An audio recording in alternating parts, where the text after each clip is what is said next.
Sebelumnya kita ke latar belakang dulu, kenapa sih kita perlu mengetahui respon of the upper ocean to the wind.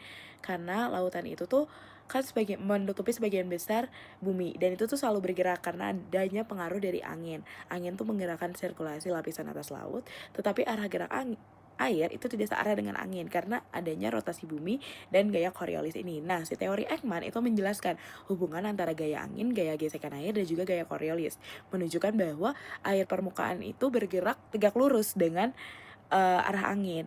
Nah, fenomena hasil teori ini itu upwelling pesisir, gyre subtropis, dan pengaruh terhadap iklim serta produktivitas laut. Nah, itu tuh kenapa sih kita perlu tahu? Jadi selain untuk ilmu pengetahuan, itu tuh bisa dipakai juga untuk kebutuhan praktis, kayak untuk perikanan, navigasi, dan permodelan iklim. Respons lapisan atas laut terhadap angin. Angin merupakan penggerak utama di balik dinamika lapisan atas laut, memberikan pengaruh krusial terhadap permukaan laut.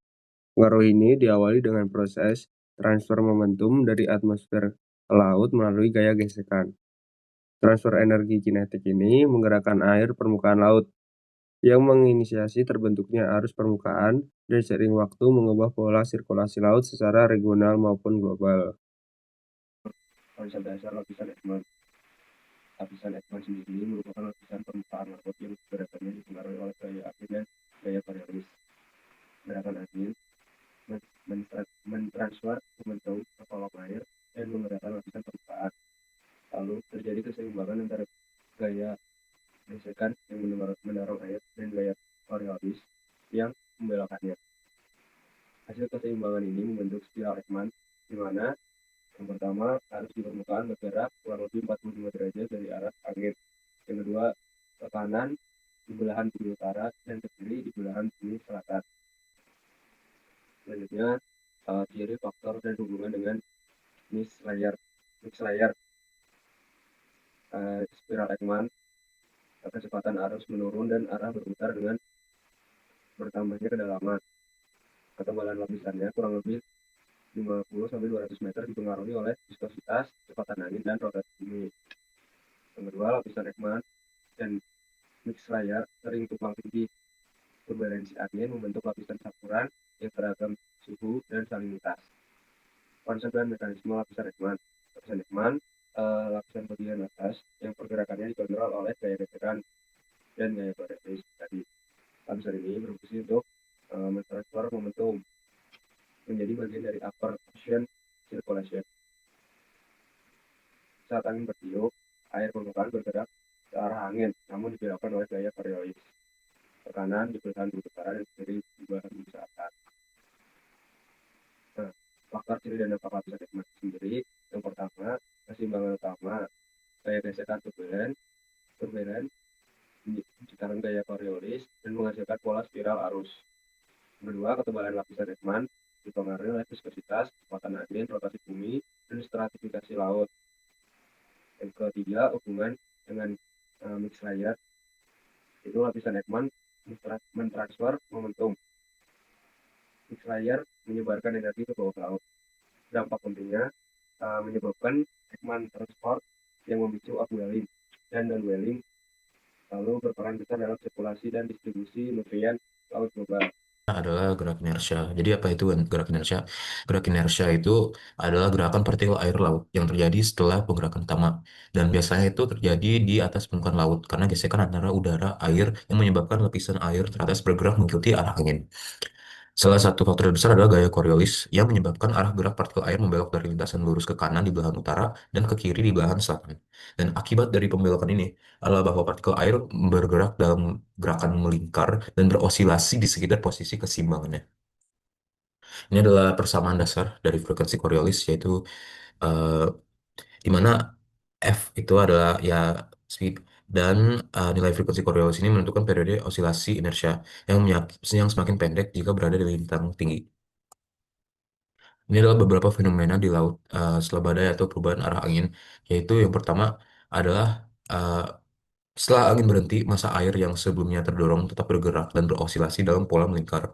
Habis itu, fenomena ini bisa diamati melalui data buoy atau arus permukaan laut yang menunjukkan perubahan arah secara periodik. Dan ini terjadi terhadap penyebaran energi dan pencampuran massa air. Osilasi akibat gerak inersia ini dapat mempengaruhi distribusi panas, salinitas, dan penukaran momentum antara lapisan. Dan ini memiliki pengaruh yang besar terhadap sistem sirkulasi. Oke, selanjutnya ada transport massa Ekman, di mana transport massa Ekman adalah hasil kombinasi gaya Coriolis dan gaya gesekan angin. Jadi angin menggerakkan lapisan air permukaan hingga air berbelok karena rotasi bumi. Ada dua. Jadi kalau di belahan utara itu bakal menyimpang ke kanan, dan kalau di belahan selatan itu bakal menyimpang ke kiri. Nah, ini tuh bisa menimbulkan pola spiral Ekman dan membentuk lapisan Ekman, di mana arah arus makin berbelok dan melambat dengan bertambahnya kedalaman.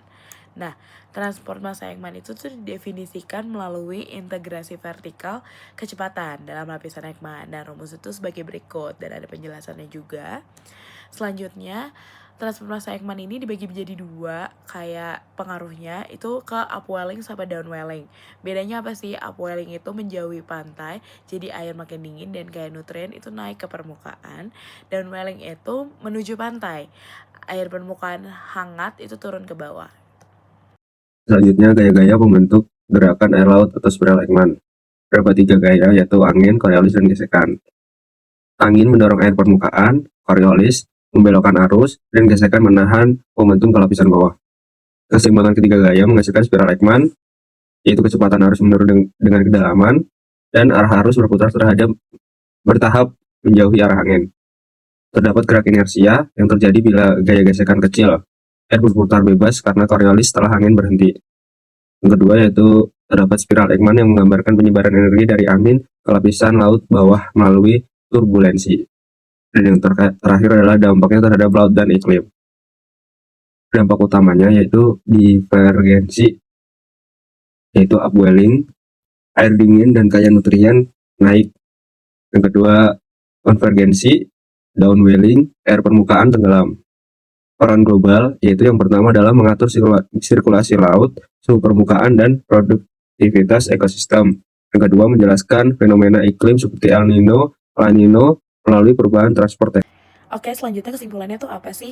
Jadi lautan menutupi lebih dari 70% permukaan bumi dan selalu bergerak karena gaya alam.